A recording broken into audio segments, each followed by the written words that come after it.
Yes,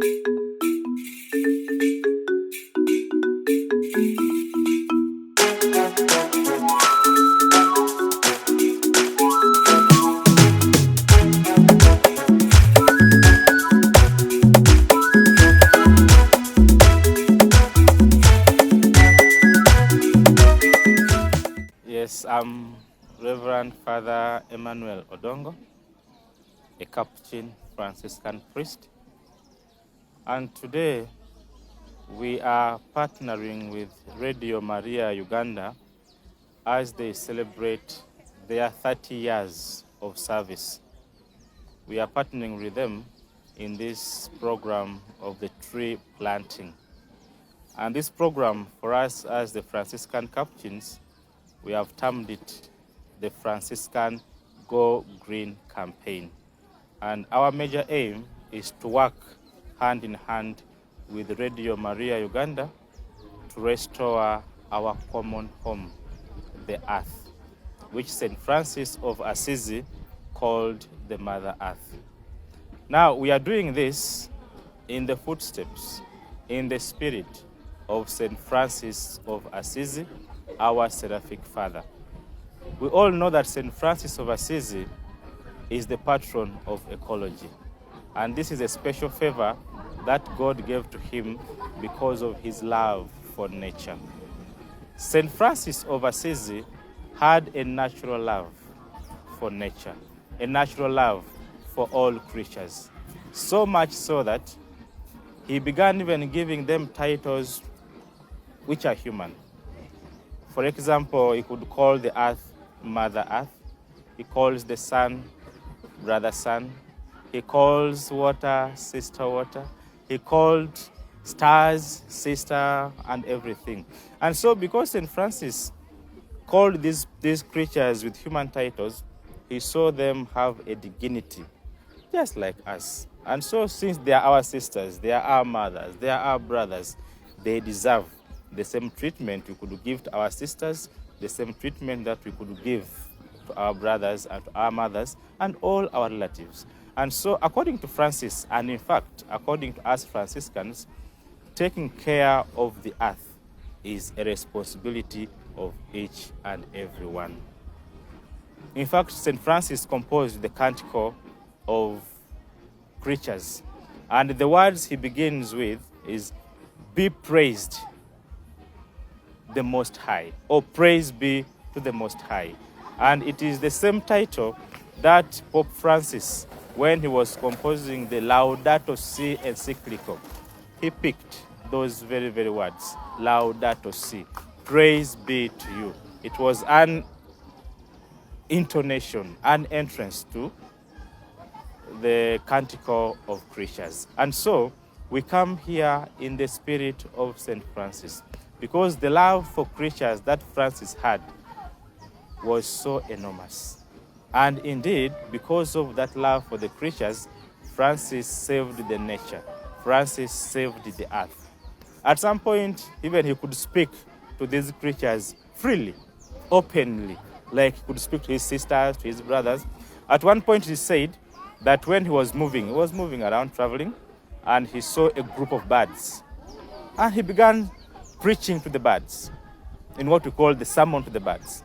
So he just began telling the birds, thank your God, thank your Creator, because you don't work, you don't dig, you don't sow seed, but you eat.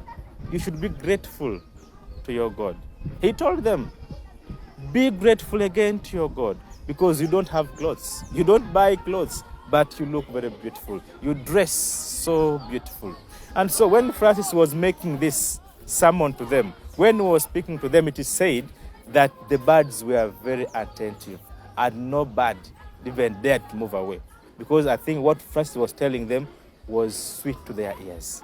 And after all this, Francis blessed them and he told them to go. And after that blessing, in fact, all the birds left. It was so wonderful. It filled Francis so much joy, and the love for these things became deeper in his heart.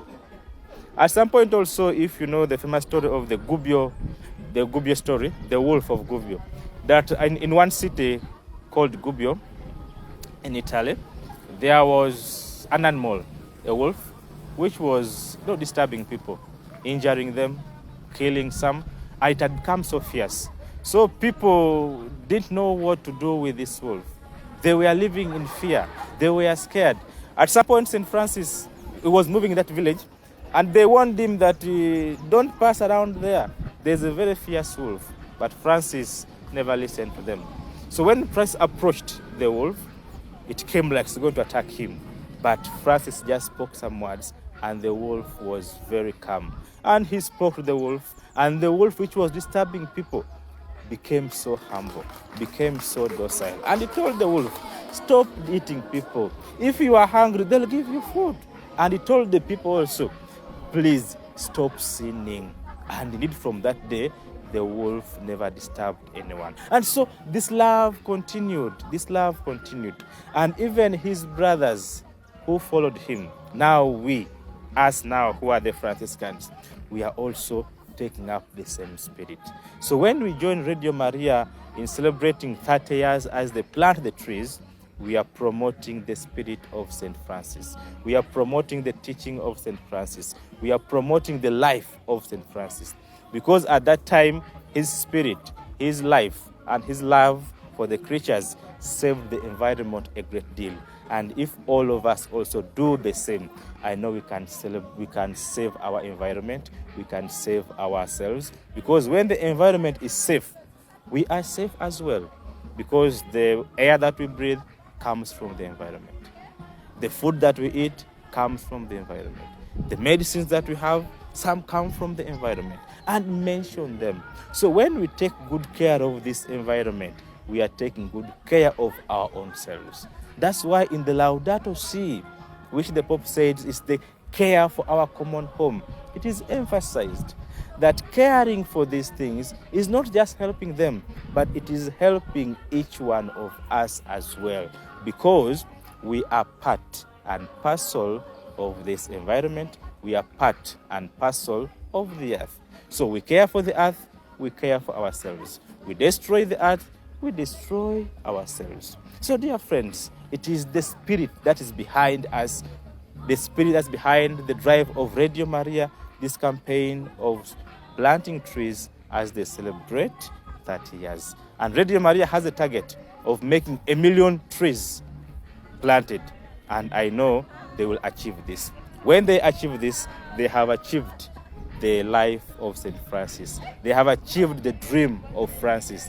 They have achieved the dream of Laudato Si.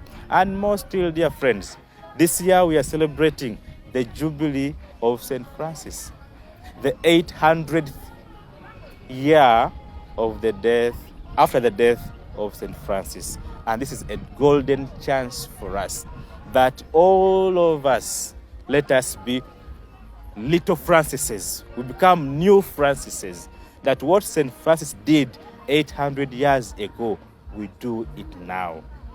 And taking care of the environment does not only give life to them, but also it brings peace. And remember, St. Francis preached peace and he fought for peace. All of us today, let us become instruments of peace among ourselves as human beings, but also peace with the whole environment, the trees, the whole nature, because they are our sisters, they are our brothers, and they are our mother, and everything like that. We do this, we have done the best. Thank you so much.